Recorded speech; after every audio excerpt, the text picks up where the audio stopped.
안녕하세요. 오늘도 사연 살롱을 찾아주셔서 감사합니다. 믿는 도끼에 발등이 찍힌다는 말이 있죠. 저는 그 말처럼 제가 정말 믿었던 사람한테 제대로 당한 적이 있는 사람입니다. 그 일이 있기 전에 저는 성공적인 사회생활을 하며 나름대로 사람을 잘 볼 줄 안다고 자부했었어요. 왜냐면 제가 이름 있는 기업의 팀장이거든요.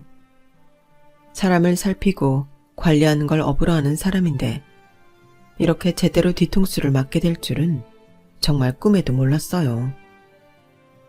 아마 제가 그동안 너무 책이나 서류로만 사람을 보지 않았나 싶네요. 저는 어려서부터 친구들을 만나는 것보다는 책 읽거나 공부하는 걸 더 선호하는 편이긴 했어요. 아마 저를 직접 보신다면 굉장히 의외라고 생각하실 거예요. 왜냐면 저는 누가 봐도 노는 걸 좋아할 것 같이 생겼거든요. 좋게 말하면 성숙하고 섹시해 보인다는 소리를 듣긴 하지만 안 좋게 보면 기가 세고 무섭게 생긴 편이에요. 그래서 어려서부터 오해도 많이 받았고요. 그런데 자꾸 공부는 안 하고 놀러만 다닐 것 같이 생겼다는 얘기를 듣게 되니 오히려 오기가 생기더군요. 그래서 국민학교 5, 6학년 때쯤부터 성적에 매달리기 시작했어요. 저를 보자마자 편견을 가지고 보는 선생님들이 제 성적을 보고 깜짝 놀라는 경우가 부지기수였고 저는 그런 선생님들의 표정을 볼 때가 제일 재밌었던 것 같네요. 사람들이 제 외모만 보고 하는 말들에 반항심이 가득했던 저였지만 한 가지 말에는 저도 동의를 할 수밖에 없었어요. 기가 세고 독하다고요. 저는 실제로도 지는 걸 싫어하는 성격이었고 그런 성격이라서 더 공부를 잘할 수 있었던 것 같기도 합니다. 결국 우리나라에서 제일 공부 잘하는 대학에 들어가게 되었거든요. 하지만 대학에 들어가니 저처럼 평범한 중산층 집안의 아이들보다 소위 금수저라고 하는 잘 사는 집안의 아이들이 더 많았어요. 1학기만 지났는데도 묘하게 금수저인 아이들과 금수저가 아닌 아이들이 분리가 되기 시작하더군요. 그것조차 저는 지는 기분이 들어서 이를 악물고 공부해 전액 장학금을 5번이나 탔답니다. 그렇게 치열하게 살았다 보니 졸업하고 취업도 바로 하게 되었고요. 덕분에 제 20대는 커리어만 놓고 보았을 때 남들보다 상당히 화려했어요. 회사에 들어가서도 빠르게 인정을 받았고 승진도 빨랐으니까요. 저는 부모님의 자랑이었고 모두가 부러워할 정도로 잘 나가는 커리어 우먼이었습니다. 제 주변에 저처럼 자수성가한 사람 중에서 저보다 일찍 집을 마련한 사람은 없었거든요. 20대 후반에 벌써 서울 내 좋은 위치에 있는 아파트를 계약했고 차는 외제 세단이었으니 말 다 했죠. 그런데 30대에 진입하자마자 뭔가 달라지게 된 겁니다. 마음 한켠이 허한 게 느껴지더군요. 그때까지 저는 성적과 커리어에만 집중해왔는데 30이 딱 지나니 제 인생이 뭔가 많이 기울어졌다는 걸 느끼기 시작했어요. 가장 큰 건 제 주변에 사람이 없다는 것이었죠. 아무래도 저는 외동딸이기도 했고 그래서 제 마음을 털어놓을 사람이 없었던 것도 사실이에요. 동기들은 거의 대부분 남자들이었는데 저처럼 드센 여자를 별로 좋아하지 않더군요. 이성으로서가 아니라 직장 동료로서요. 그러다 보니 항상 혼자인 시간이 많았는데 어느 정도 직장에서 자리도 잡고 여유가 생기니 그때 처음으로 외롭다는 감정을 느끼게 된 것이었어요. 연애도 안 해본 것은 아니었지만 오래 하는 경우가 없었거든요. 그렇게 쓸쓸함을 느끼던 시기에 저에게 다가온 남자가 있었으니 바로 제 남편이었습니다. 남편은 저랑 입사 동기였고 동갑이었는데 다른 남자 동기들과는 다르게 저를 불편하게 생각하지도 않았고 항상 서글서글하게 인사를 해오고 어색하지 않았어요. 당시에는 남편이 아직 과장이었고 저는 팀장이었는데도 말이에요. 그래서인지 개인적으로 연락하거나 가깝게 지냈던 건 아니었는데도 회사 내에서 마주칠 때마다 편하게 이야기를 나눌 수 있는 몇 안 되는 사람이 바로 남편이었어요. 마침 제가 심적으로 어두울 때 구내 식당에서 몇 번 마주치게 되었는데 한두 번 이야기를 하다가 어느새 시간 맞춰 같이 점심을 먹는 식사 메이트가 된 것이었죠. 저는 그때까지만 해도 남편에게 그다지 이성적인 호감은 느끼지 못하고 있었어요. 그런데 어느 날 남편이 퇴근 후 밖에서 맥주 한잔 마시자고 제안을 해왔죠. 그리고 정말 맥주 한잔만 하고 귀가하려던 제게 갑자기 고백을 하는 거예요. 선미야, 나 사실 예전부터 너 좋아했었어. 다른 동기들은 나보고 워커홀릭이라면서 기피하던데 난 오히려 그런 내 모습이 너무 멋있고 예뻐 보였어. 너한테 관심 끌려고 일도 열심히 하고 네 주변에서 계속 맴돌았는데 너는 일에만 집중하느라 잘 모르더라. 오늘은 꼭 내 진심을 전하고 싶었어. 그래. 부담스러워하지는 말고 알고나 있으라고. 당장 사귀자고 하는 거 아니니까 그냥 앞으로도 쭉 지금처럼 너랑 밥 친구 하고 싶어. 처음에는 그래서 뭐 어쩌라는 거지 싶었다가 본인이 본인 말대로 계속 식사 메이트로 지내고 싶다니까 정말로 식사만 하고 지냈어요. 그런데 그날 이후로는 저녁도 자주 같이 먹는 사이가 되었고 정신을 차리고 보니 저도 남편을 굳이 싫어하지 않는다는 걸 깨달았죠. 결국 저는 남편과 연애를 시작하게 되었답니다. 연애 시기는 짧았지만 서로 알고 지낸 시간은 길었기에 결혼을 약속하는 일이 어렵진 않았어요. 저희는 연애한 지 1년 정도 되었을 때 결혼을 약속하고 서로의 부모님께 인사를 드리게 되었죠. 시어머니는 제가 인사드리러 갈 때 거의 버선발로 저를 마중 나오셨어요. 시아버지도 마찬가지셨고요. 남편이 외동아들이라 조금 긴장된 것도 사실인데 예상외로 너무나 크게 반겨주셔서 새삼 놀랐고 참 다행이라고 생각했습니다. 시댁에서 참 화기애애한 시간을 보내고 저희 부모님 역시 서글서글한 인상인 남편을 예쁘게 봐주셔서 저희는 결혼식까지 큰 트러블 없이 진행할 수 있었어요. 남들은 결혼 준비할 때 꼭 한 번은 크게 싸우게 된다는데 저희는 작은 다툼 하나 없이 결혼식을 올렸답니다. 그럴 수 있었던 건 사실 남편이 거의 모든 걸 저에게 맞춰줬기 때문이었어요. 저는 솔직히 호불호가 분명하고 성격이 드센 편이라 이런 큰일은 준비를 철저하게 하는 스타일이었고 제 주관도 뚜렷했거든요. 완벽주의자 성향에 가까워서 사실 이런 제 성격을 맞춰주는 일이 여간 어려운 일이 아니었을 거예요. 하지만 남편은 항상 웃는 얼굴로 저의 모든 말에 다 따라주었어요. 그런 모습을 보면 결혼하면 정말 잘해줘야지 싶었네요. 저희의 결혼 소식에 충격을 받은 건 회사 사람들이었습니다. 저희가 1년이나 연애를 하는 동안 그 누구도 저희가 연애를 하는지 눈치채지 못했다는 거예요. 다들 제 앞에서는 쉬쉬했지만 사람들이 그렇게 생각한 이유를 저도 모르진 않았죠. 일에만 미쳐 사는 제가 연애라는 걸, 그것도 사내 연애를 할 줄은 다들 꿈에도 몰랐을 테니까요. 그래서 청첩장을 돌리고 식을 준비하는 동안에 사람들은 제 앞에서 말을 아끼더군요. 그래서 저도 괜히 더 이런저런 말하지 않고 회사에서는 조용히 일만 하면서 지냈죠 뭐. 그래도 회사에선 일만 했으니 그다지 어렵진 않더군요. 그런데 제가 생각을 완전히 잘못하는 거였다는 걸 결혼식을 올리고 난 이후에야 알게 되었는데요. 저희는 2박 3일의 짧은 신혼여행을 갔다가 회사에 바로 복귀했는데 몇몇 여직원들이 그걸 몰랐나 봐요.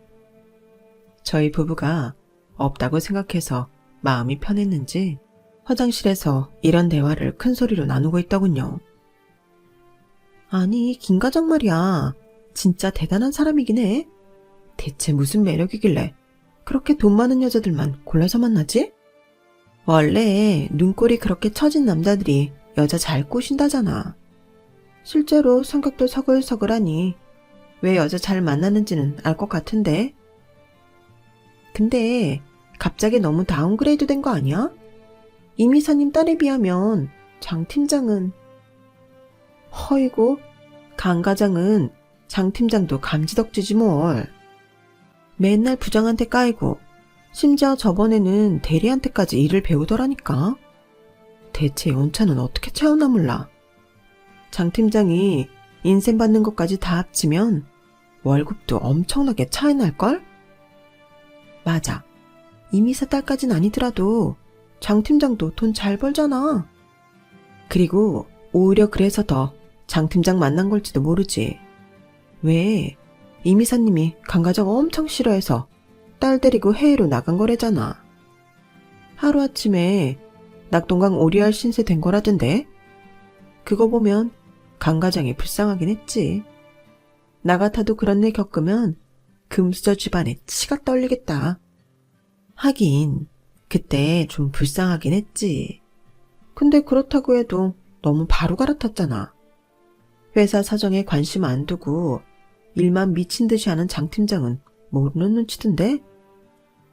에이, 모르는 게 약이지 뭐. 이미 식 다 올리고 신혼여행까지 갔는데. 남편이 저와 사귀기 전에 이사님 딸과 교제를 했었다니. 저는 모르는 일이었는데 회사 내에서는 소문이 자자했던 모양이었어요. 그제서야 청첩장 돌릴 때 사람들이 보였던 반응이 어떤 의미였는지 알겠더군요. 잠시 혼란스러웠지만 그 여직원들의 말처럼 저희 부부는 이미 식도 올린 상태였고 저랑 만나기 전의 일 가지고 남편을 탓할 수도 없는 일이었어요. 저도 남편이 처음 사귄 남자가 아니었고 굳이 과거 일로 트집을 잡을 이유는 없다고 생각했습니다. 그래서 그 일은 그냥 저도 모르는 척 넘겨버렸죠. 그리고 저희 부부 사이는 더할 나위 없이 좋았기에 더더욱 제가 그때 들은 이야기를 곱씹을 이유가 없었어요. 남편은 저를 전적으로 지지해주는 든든한 파트너였습니다. 결혼 후 아이 계획은 어떻게 할까 싶었던 저에게 본인이 먼저 이렇게 얘기해 주더군요. 아이는 언제든지 가질 수 있지만 이번 프로젝트는 아니잖아. 당신 실장까지 최연소 타이틀 달고 싶다며. 원래 목표는 그랬지만 이제는 직장인이기 전에 당신 아내잖아. 당신은 화목한 가정 만들고 싶다며. 나도 결혼하고 나니까 마음이 바뀌어서 그래. 가정이 행복한 게 먼저 아니야? 나도 당신 닮은 아이 있으면 너무 좋지. 그런데 당신 꿈을 저버리면서까지 갖고 싶진 않아. 당신이 지금이야. 우리가 신혼이니까 커리어 포기해도 된다고 생각이 들 수 있지만 나중에 애 다 키워놓고 나서 그때 가서 후회되면 그때는 되돌릴 수가 없잖아.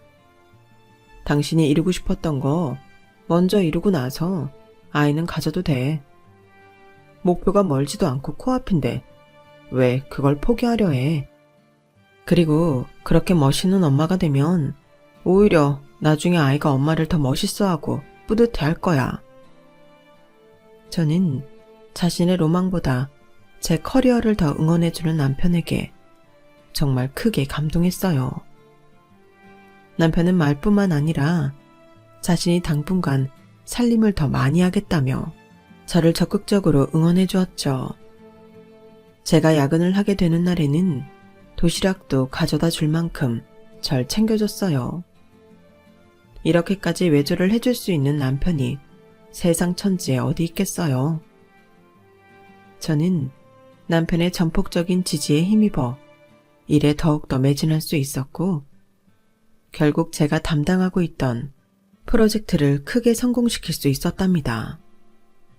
당연히 모든 사람들이 제가 최연소 실장이 될 거라고 믿어 의심치 않았고, 저 역시 마찬가지였어요. 하지만 제 예상은 완전히 빗나가게 되었는데요. 저랑은 여러 면에서 한참 차이가 나는 다른 팀장이 승진을 하게 된 겁니다. 사람들이 수군대더군요. 제가 결혼을 해서 이번 승진에서 밀린 걸 거라고요. 원래 저는 사람들 말에 흔들리는 편이 아니었는데 이때는 너무 충격을 받아서 사람들의 얘기가 다 들려왔어요. 그런데 안 그래도 사람들이 수군거리는 마당에 본부장님이 사람들 다 있는 데서 제게 이렇게 말을 거는 겁니다. 장 팀장, 이제 슬슬 아이 계획도 가지고 그럴 거지? 그렇게 대놓고 저를 승진시키지 않은 이유를 말하니 저도 열이 받아서 이렇게 대꾸했어요. 아니요. 실장 달고 본부장 달기 전까지는 아이 계획 없는데요. 제 당돌한 대답에 본부장님은 약간 당황하셨는지 그러냐며 대충 말을 얼버무리고 가셨고, 저는 그 뒤로 전보다도 더 독한 여자라는 소리를 듣고 살게 되었죠. 저는 당연히 제가 그런 일쯤은 이겨낼 수 있을 거라고 생각했고, 다음 인사평가 때도 당연히 제가 1등을 할 수 있을 거라고 생각했어요.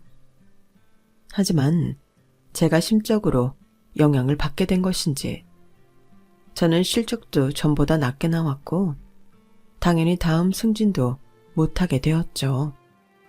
그때는 제 인생에 큰 슬럼프가 찾아왔어요. 그 전까지는 마음먹은 건 어떻게든 해냈던 저였는데 한번 미끄러지기 시작하니 갈피를 못 잡겠더라고요.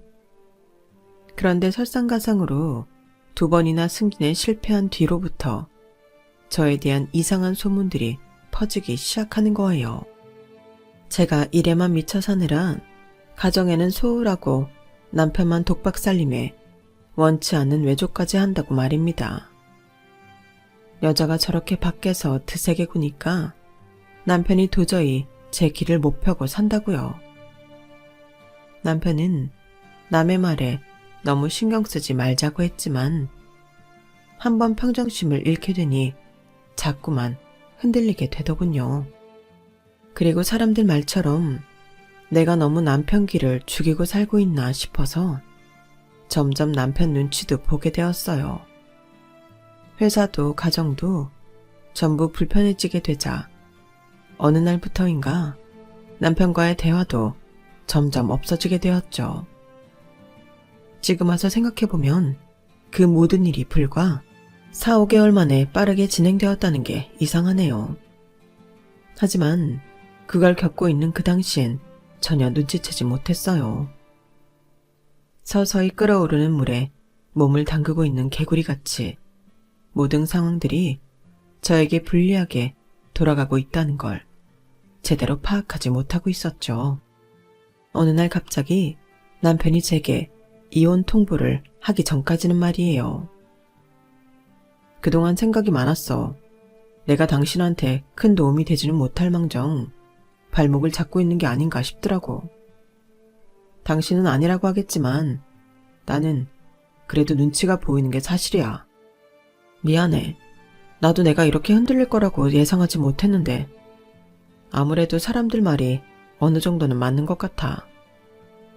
서로 더 불편해지지 않으려면 이쯤에서 끝내야 할 것 같다. 우리 이혼하자. 아니, 그게 대체 무슨 소리야? 갑자기 결론이 왜 그렇게 나? 사람들이 욕하는 건 난데 당신이 왜 내 발목을 잡고 있다고 생각하고 내 눈치를 본다는 거야? 말이 이상하잖아. 당신이 흔들릴 게 뭐가 있다는 건데? 전에는 사람들이 아무리 나보고 아내 덕보고 편하게 산다고 이야기해도 그냥 한 귀로 듣고 한 귀로 흘렸었어.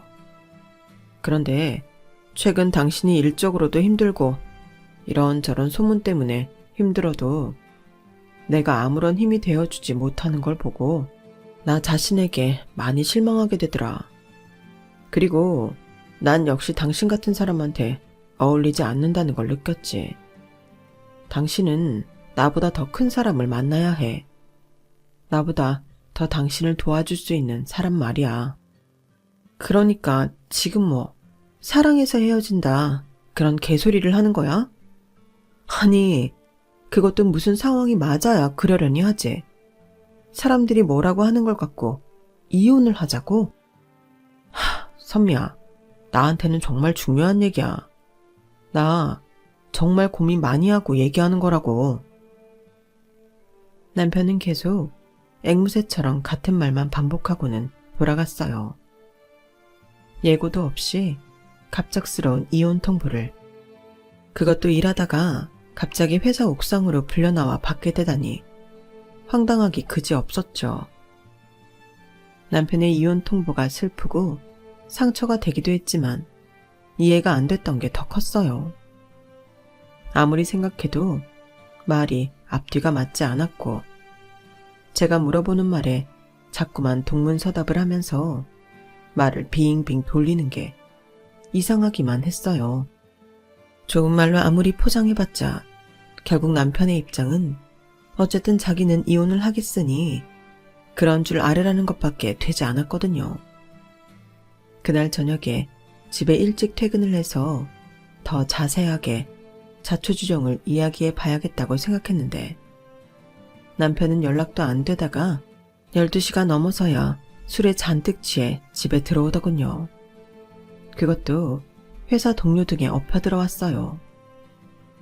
대화를 해보려고 했던 저는 인사불성이 된 남편의 모습을 보고 화가 나서 표정이 험악해질 수밖에 없었는데요. 남편을 업고 온 동료에게 굳은 표정으로 감사하다고만 하고 얼른 보내려는데 그 동료가 저에게 할 말이 많다는 표정으로 그러는 겁니다. 팀장님, 저희 강과장한테 좀 잘 좀 해주세요. 네? 팀장님이 너무 그렇게 살갑지 못하시고 그러니까 참, 우리 강과장은 팀장님 참 좋아했는데 한 과장도 많이 취했네요. 남의 가정에 신경 끄시고 귀가하시죠. 같은 남자로서 마음이 아파서 그래요, 제가. 지금도 이렇게. 한 과장, 선 넘지 말고 가라고요.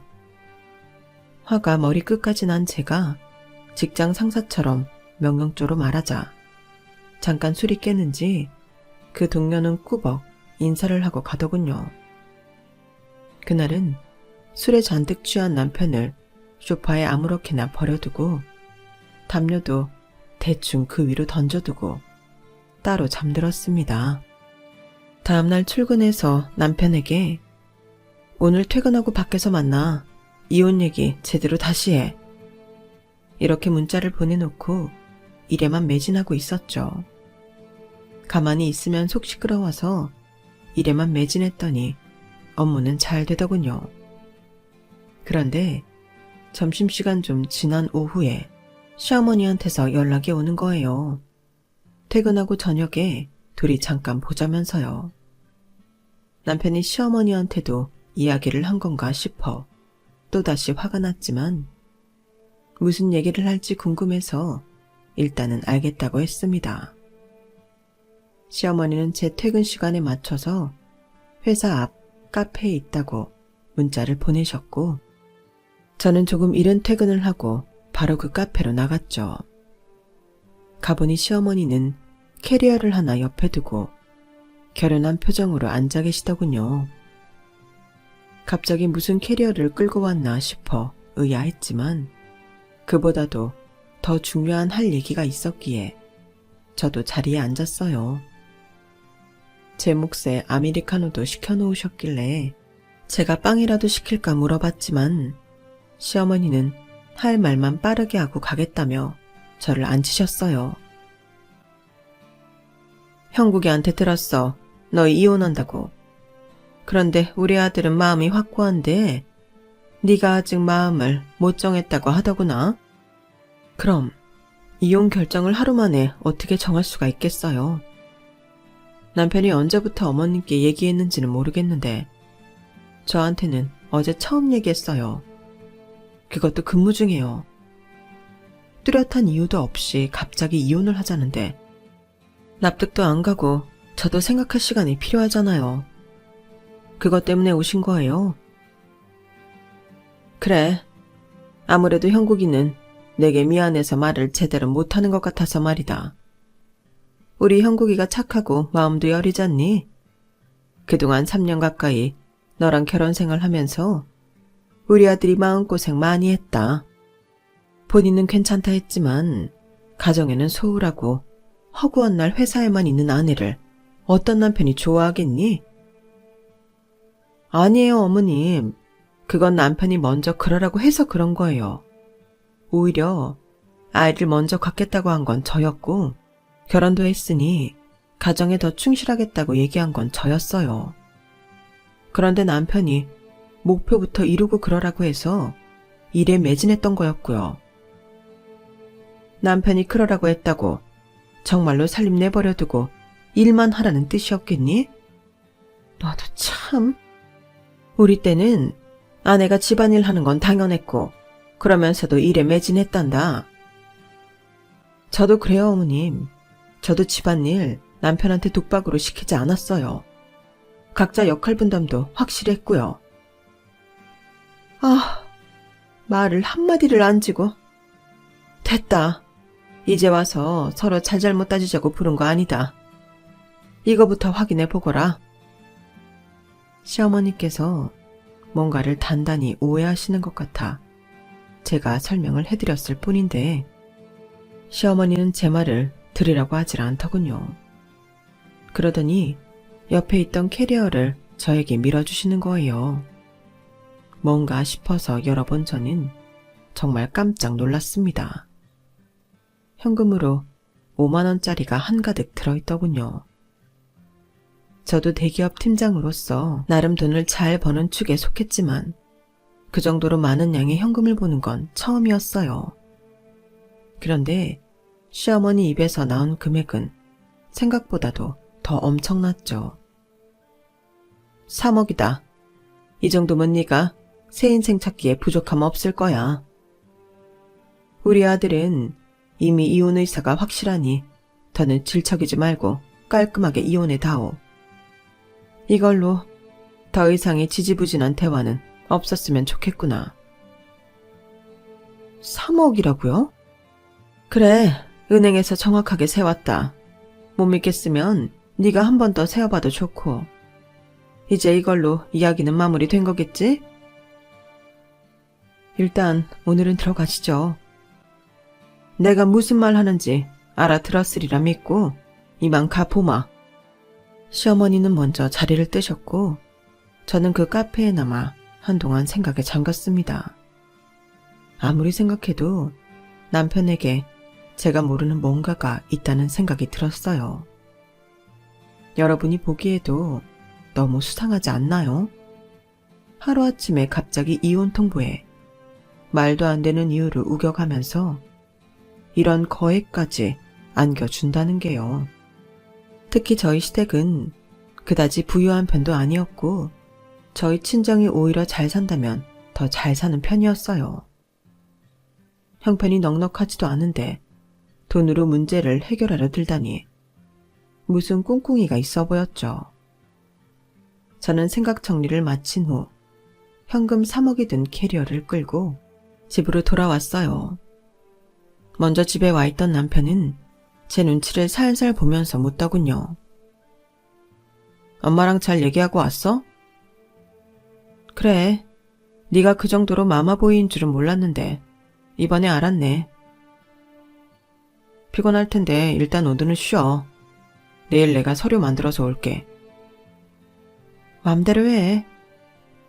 저는 최대한 짧게 말을 아끼고 곧바로 짐 정리를 하고 침대로 들어갔어요. 쭈뼛쭈뼛하던 남편놈도 밤늦게 돼서야 침대로 기어오더군요.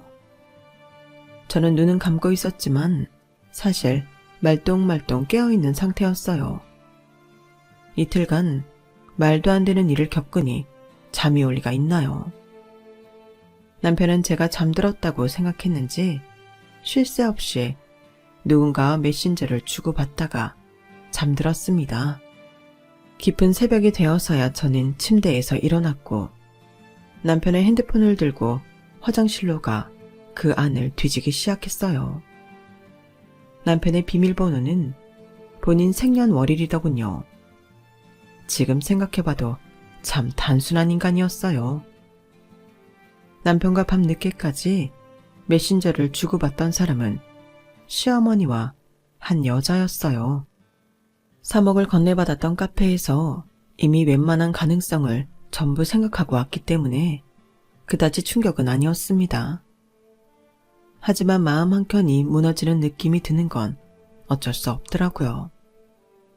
메신저 창을 열어보니 그 여자는 다름 아닌 이미사의 딸이었어요. 얼마 전에 제가 화장실에서 직원들이 수다 떠는 말을 듣다가 남편이 이미사 딸과 연애했다는 사실을 알게 되긴 했지만 이미 다 정리가 된 줄 알았는데 제가 승진에 실패하자마자 남편은 자기가 먼저 이미사 딸에게 연락을 해왔더군요. 그건 좀 피가 거꾸로 솟는 것 같았네요. 내용을 보아하니 남편이 자기가 이미사의 반대를 무릅쓰고 그 집안의 사위가 될 수 있는 방법들이 있다며 말도 안 되는 소리를 해대며 아무것도 모르는 이미사 딸을 꼬드기는 듯 했어요. 저와의 결혼도 전부 이미사를 설득하기 위한 장치라면서 말도 안 되는 소리들을 짓거려 놨는데 순진한 이미사 딸은 그걸 다 믿고 있더군요. 메신저 창 가득히 둘이서 아주 연병을 떨어놓았길래 대충만 봤어요. 저는 남편의 외도 증거인 메신저 내용을 전부 찍어두고 시어머니와의 메신저 창을 열었습니다. 그리고 정말 큰 충격을 받게 되었죠. 엄마, 얘기 잘 끝났어? 응, 잘 끝냈다. 거 봐라. 내가 돈 앞에 장사 없다고 했지? 치카치키 아무리 능력 좋고 돈 잘 번다고 해도 현금 3억은 인생에서 처음 봤을 거다. 그 사납던 애가 갑자기 눈빛이 순한 양이 되더구나. 잘 됐네. 그래도 3억은 너무 많이 준 거 아니야?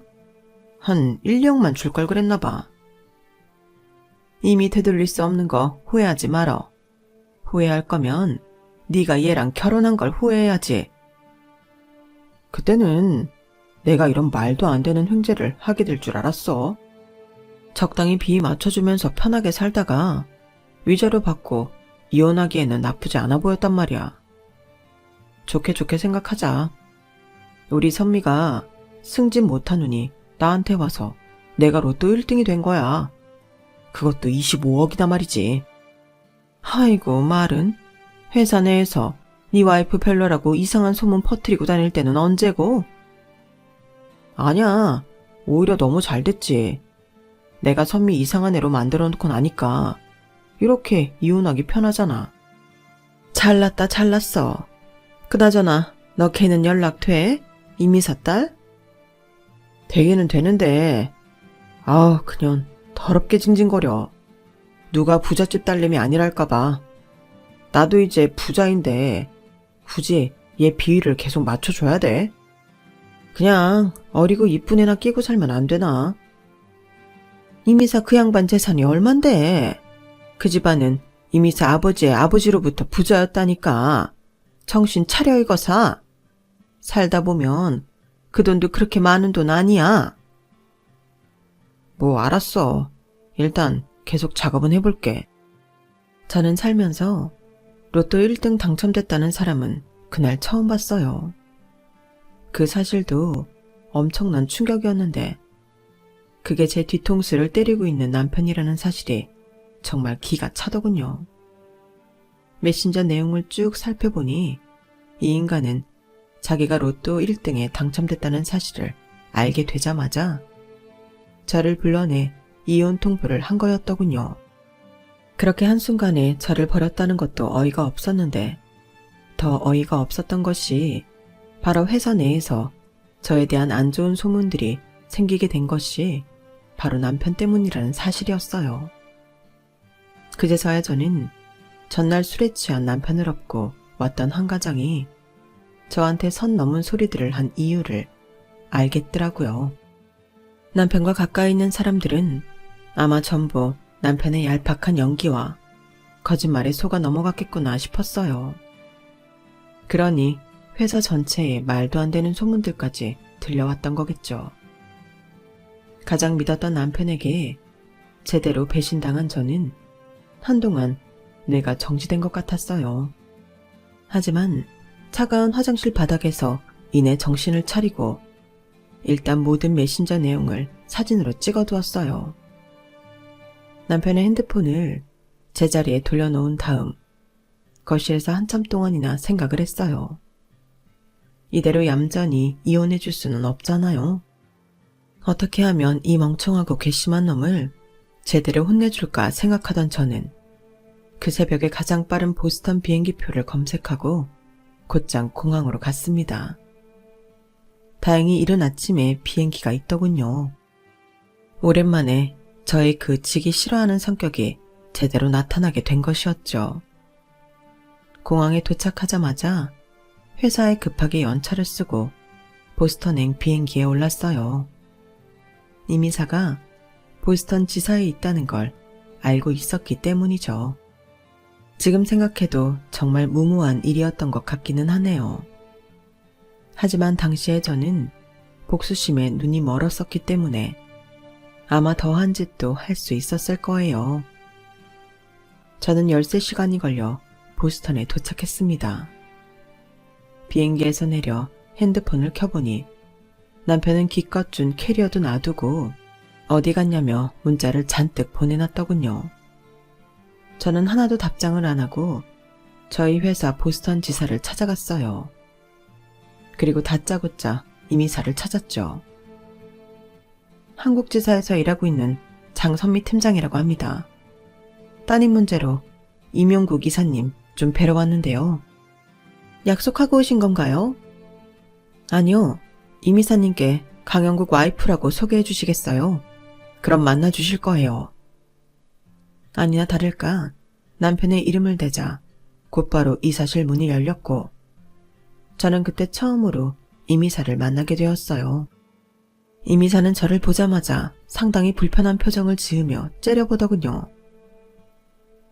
한국에 있어야 할 사람이 왜 아침 대바람부터 여기로 온 게야? 강영국의 와이프가 나랑 무슨 볼 일이 있다고? 이사님도 혹시나 하는 마음에 저를 들여보내신 거 아닌가요? 지금 설마 하시는 그 상황 맞습니다. 따님과 제 남편이 아직도 연락하고 지내고 있어요. 연락이야 하고 지낼 수도 있지.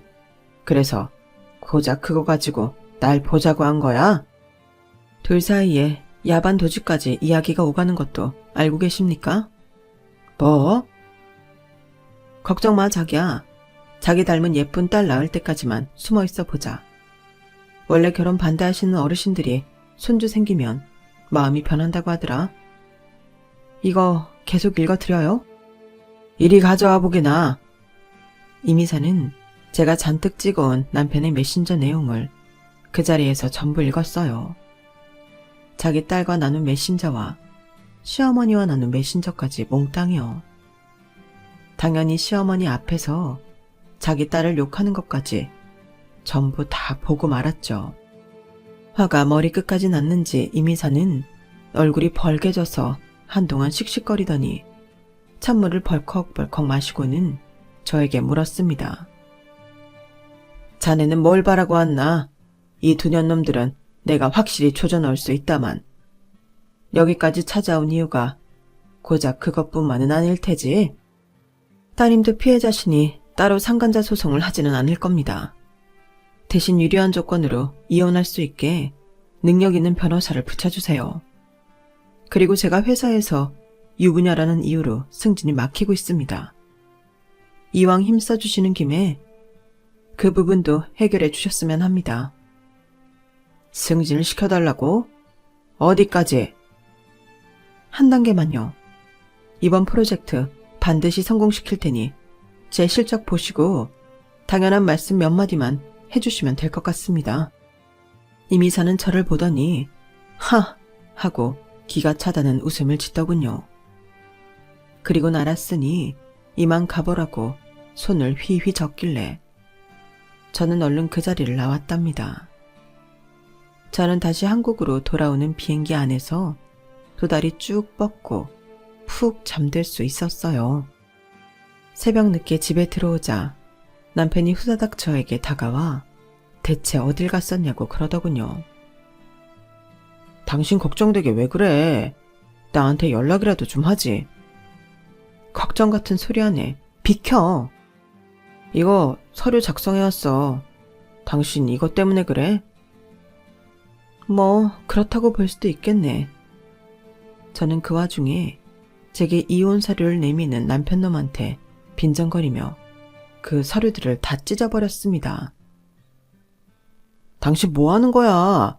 이미 다 얘기 끝났잖아. 왜 자꾸 고집을 부려? 누가 얘기 끝났대? 저거 캐리어 너 가져. 난 순순히 너랑 이혼해줄 생각 없으니까. 갑자기 왜 그래? 당신 뭘 알아내기라도 한 거야? 내가 뭘 알아내? 왜? 내가 알아내야 하는 게 있는 모양이지? 나한테 숨기는 거 있어? 아니, 갑자기 하루아침에 손바닥 뒤집듯이 말을 바꾸니까 그렇지. 그러는 너는 하루아침에 이혼하자는 소리 하는 거 아니야? 고민 많이 한 거라고 내가 몇 번을 말해. 어차피 대화 통하지도 않는 거 그만하자. 난 일단 당장은 이혼 못하겠으니까 그리 알아. 본인의 계획이 뒤틀리니까 남편은 갑자기 저에게 언성을 높이며 씩씩대더군요. 연애 기간까지 합치면 몇 년을 가깝게 지냈는데 그때서야 본 모습을 처음 보는 것 같았어요. 저는 안방문을 잠그고 들어가 잠을 청했고 아침에 나가보니 남편은 화가 났는지 아침 일찍 집을 나가버린 듯 했습니다. 오히려 잘 됐죠. 저는 중요한 짐만 챙겨서 차에 잔뜩 실어서 출근을 했어요. 그리고 그날 이후로는 집에 들어가지 않았고 일에만 매진하느라 남편 얼굴도 제대로 보지 않았답니다. 바로 그날부터 이미사님이 움직이셨기 때문에 아마 남편도 정신이 없었을 거예요. 저는 보스턴에서 한국으로 온 지 하루 만에 우리나라에서 레노라 하는 유명한 로펌의 변호사에게 연락을 받았어요. 그리고 곧바로 이혼 소송을 진행하기 시작했죠. 저희가 이혼한다는 사실은 곧 회사 전체에 퍼졌고 이상하게 사람들이 하나같이 제가 아닌 남편을 욕하더군요. 남편이 외도를 해서 제가 이혼 소송을 한다는 소문이 온 회사에 퍼졌어요. 이미사님이 자기 딸 이야기를 흘렸을 것 같진 않은데 이게 무슨 일이지 싶었는데 얼마 후 회사에는 엄청난 사건이 벌어지더군요. 인사과 본부장과 남편 그리고 몇몇 직원들이 회사 법인카드로 유흥업소를 들락거린 사실이 밝혀지면서 관련된 모든 사람들이 하루아침에 해고된 거였어요. 그러자 다른 사람들도 유부남이었지만 특히 저와의 이혼으로 평판이 안 좋아져 있던 남편은 한순간에 이미지가 최악으로 치달았죠. 그리고 아직 이혼 소송을 마무리 짓지 않았던 저에겐 이 사건이 엄청난 메리트가 되었어요. 남편의 외도까지 입증이 되자 제가 남편에게 받아내야 하는 위자료가 훨씬 많아진 거였죠. 재산을 은닉하고 배우자를 속여 일방적으로 이혼 통보를 한 것도 모자라 외도까지 벌이니 당연히 모든 귀책 사유가 인정이 될 수밖에요. 심지어 남편은 변호사도 제대로 구하지 못한 채 법정에 들어서더군요. 그리곤 저희 측 변호사가 하는 모든 주장에 일방적으로 휘둘리기만 했죠. 모든 싸움이 끝나고 법정을 나서는데 남편은 충혈된 눈과 푸석해진 얼굴을 하고선 후다닥 뒤따라와 저에게 소리를 질렀어요. 대체 무슨 짓을 했길래 이러는 거야? 그 흔한 국선 변호사 한 명도 구할 수가 없더라. 너야말로 나 몰래 어디 갑부집에다가 몸이라도 판 거야? 그게 아니고서야 너처럼 쥐뿔도 없는 게 어떻게 이 모든 걸 이렇게 단시간에 해낼 수가 있느냐고. 그동안 지극정성으로 네 뒷바라지해준 나한테 어떻게 이럴 수가 있어? 지랄도 풍년이다 정말. 네가 하는 개소리들은 뭔지 잘 모르겠고 그래, 내가 한때 지극정성으로 내 뒷바라지해준 너한테 마지막으로 충고 안 해줄게. 너 밤길 조심해야겠더라 야. 뭐? 이거 봐. 이런 말을 녹음해야 하는데 너 대체 무슨 짓 했어? 너 그 말 책임질 수 있어? 네 말대로 쥐뿔도 없는 내가 무슨 책임을 질 수 있겠니? 나도 솔직히 놀랐어. 이미사님 정말 대단하신 분이더라고. 나보다 더 쥐뿔도 없어진 너는 정말 조심해야겠더라. 뭐라고? 힘내. 앞으로 네 인생 완전 흥미진진해질 것 같은데 부디 오래오래 고통받다가 일찍 뒤지렴. 이미사라는 단어를 듣자마자 남편은 얼굴이 사색이 되어 사시나무 떨듯이 벌벌 떨었어요. 하긴 이미사의 아버지의 아버지부터 대대손손 부자였던 집안에서 못할 게 뭐가 있겠어요. 저는 파리해진 남편을 뒤로 한 채 유유히 차를 타고 돌아왔답니다.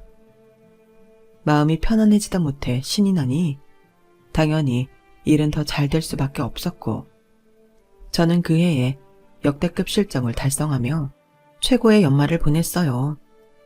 곧바로 승진까지 하게 된 것은 말할 것도 없고요.